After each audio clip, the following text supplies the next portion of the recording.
Price Lord. இயேசுவின் நாமத்தினால உங்கள் ஒவ்வொருவரையும் டெய்லி மன்னான்கிற இந்த கர்த்தருடைய வசனத்தை தியானிக்கும்படி அன்போடு கூட வரவேற்கிறேன். இன்றைக்கு கர்த்தர் உங்களோடு விசேஷமாய் பேச போகிறார். கர்த்தருடைய வசனத்தை கவனமாக கேளுங்க. இன்றைக்கு நாம் தியானிப்புக்காக நியாயாதிபதிகள் 16வது அதிகாரம் 28வது வசனத்துடைய ஒரு பகுதியை நாம் வாசித்து தியானிக்க போகிறோம். இந்த ஒரு விசை மாத்திரம் என்னை நினைத்தருளும், தேவனே பலப்படுத்தும் என்று சொல்லி இந்த வார்த்தையை ஜெபமாக செய்கிறார் சிம்சோன் என்கிற ஒரு நியாயாதிபதி. வேத புஸ்தகத்தில் பலசாலி என்று சொன்ன உடனே ஞாபகத்துக்கு வருகிறவர் சிம்சோன். இந்த சிம்சோனை ஆண்டவர் விசேஷமாக தாயின் கருவிலையை உருவாக்கி தெரிந்து கொண்டு அவனை வளர்த்து கொண்டு வந்தார்.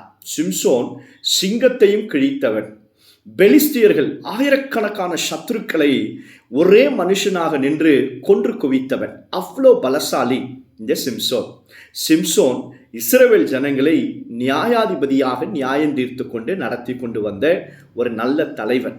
ஆனால் இந்த மனுஷனுடைய முடிவு பார்த்தீங்க அப்படின்னா, அவன் 2 கண்களும் எடுக்கப்பட்டு அவன் குருடாக்கி அவனை ஒரு கேலிக்கும் கிண்டலுக்கும் அவனை உள்ளாக்கி ஒரு 2 தூண்கள் மத்தியில் அவனை கட்டி போட்டு அவனை ஒரு என்டர்டெயின்மெண்ட்டாக பொழுதுபோக்காக எல்லாரும் அவனை கேலி செய்து கிண்டல் செய்கிற அளவுக்கு அவன் தள்ளப்பட்டான். காரணம் என்ன என்கிறதை நாம் கவனிக்க போகிறோம். அப்படிப்பட்ட சூழ்நிலையில தான் அவன் கர்த்தரை நோக்கி ஜெபம் பண்ணுகிறான். கர்த்தாவே, இந்த ஒரு விஷயம் மாத்திரம் என்னை நினைத்தருளும், என்னை பலப்படுத்தும் என்று சொல்லுகிறான். ஒருவேளை கடைசியாக சிம்சோன் செய்த ஜெபமாக இருந்தாலும் சிம்சோன் ஒரு தவறான ஜெபத்தை செய்கிறான். ஒரு விஷயம் மாத்திரம் சொல்றான் பாருங்க. ஒருவேளை அவன் ஆண்டவரிடத்துல மன்னிப்பு கேட்டிருந்தா கர்த்தர் அவனை ரட்சிக்க இருக்கக்கூடும்.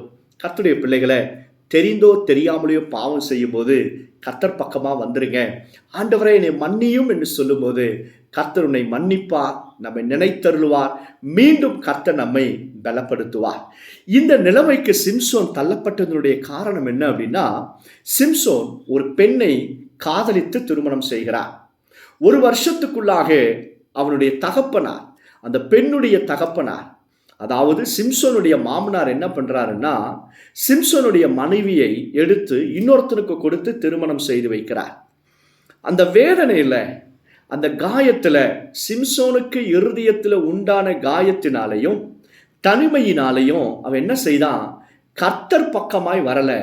ஒரு வேசி, தெலிலால் என்கிற ஒரு வேசி இடத்துல போய் தன்னுடைய பலத்தையும் தன்னுடைய அர்ப்பணிப்பையும் விற்று போட்டு பாவத்தில் விழுந்து போனார். அந்த வேசி என்ன செய்கிறாள் அப்படின்னா, பெலிஸ்தியருக்கு சத்துருக்களுக்கு இவனை காட்டி கொடுத்து இவள் மூலமாக அவன் பெலிஸ்தர்களுக்கு சிக்கிக் கொள்ளுகிறான். அவர்கள் இவனை குருடாக்கி ரொம்ப கேலிக்கும் கிண்டலுக்கும் அவனை உள்ளாக்குறாங்க. கர்த்தருடைய பிள்ளைகளை நல்லா கவனிங்க. உங்களுடைய இருதயம் காயப்பட்டிருக்கா? தனிமையா இருக்கீங்களா? நல்ல கவனிங்க. இந்த உலகத்துல உங்க இருதயத்துல உண்டான காயத்துக்கும் உங்க தனிமைக்கும் ஒரு மருந்து உண்டானால் அது இயேசு மட்டும்தான்.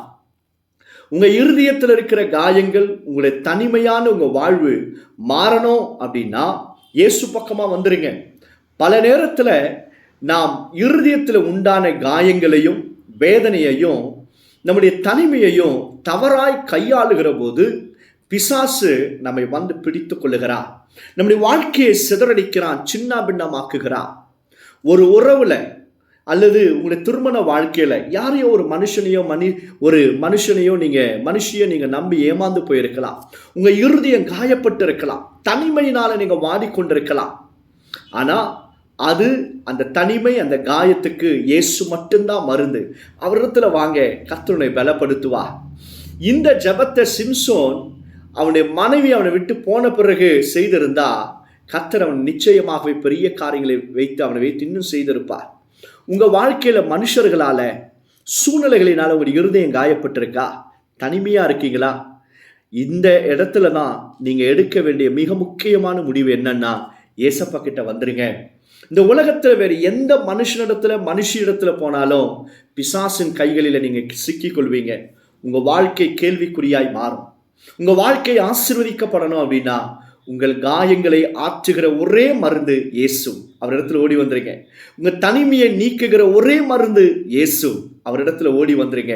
உங்கள் காயங்களுக்காகவும் அல்லது உங்களுடைய தனிமைக்காகவும் உலகத்துக்கு நீங்க போனீங்கன்னா, உலகத்தின் மனுஷர்களை நீங்க நோக்கி பார்ப்பீங்கன்னா மீண்டும் நீங்கள் ஏமாற்றப்படுவீர்கள். காயத்தின் மேல் காயத்தை பெறுவீர்கள். நீங்க திருப்பியும் சிம்சோனை போல பிசாசுகளுக்கு நாம் அடிமைப்பட்டு போயிடுவோம். ஏதோ ஒரு பாவத்தில் விழுந்துருவோம். இன்றைக்கு கர்த்தர் உன்னோடு பேசுகிறார்.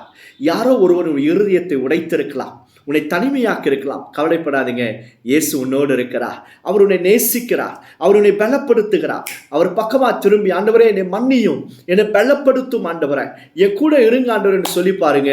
உன்னை ஆண்டவர் மகிமையின் சின்னமாக ஒரு பெரிய ஆசீர்வாதமாய் உன்னை மாற்றுவதற்கு கர்த்தர் உண்மையுள்ளவராக இருக்கிறார். ஜெபம்லாமா. பரலோக பிதாவே, யாரெல்லாம் இருதயம் உடைந்து காயத்தோடு தனிமையோடு ஆண்டவரே அனுபவித்துக் கொண்டிருக்கிறார்களோ, இன்றைக்கு உம்முடைய வல்லமையுள்ள கரம் உடைய பிள்ளைகளை பலப்படுத்தி உம் பக்கமாய் திரும்ப கிருபை தாங்கப்பா. எங்களுடைய முடிவு கர்த்தருக்கு முன்பாக மகிமையுள்ளதாக இருக்கட்டும்.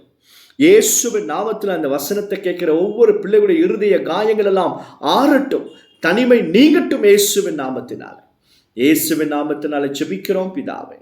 ஆமென், ஆமென். God bless you. God bless you all.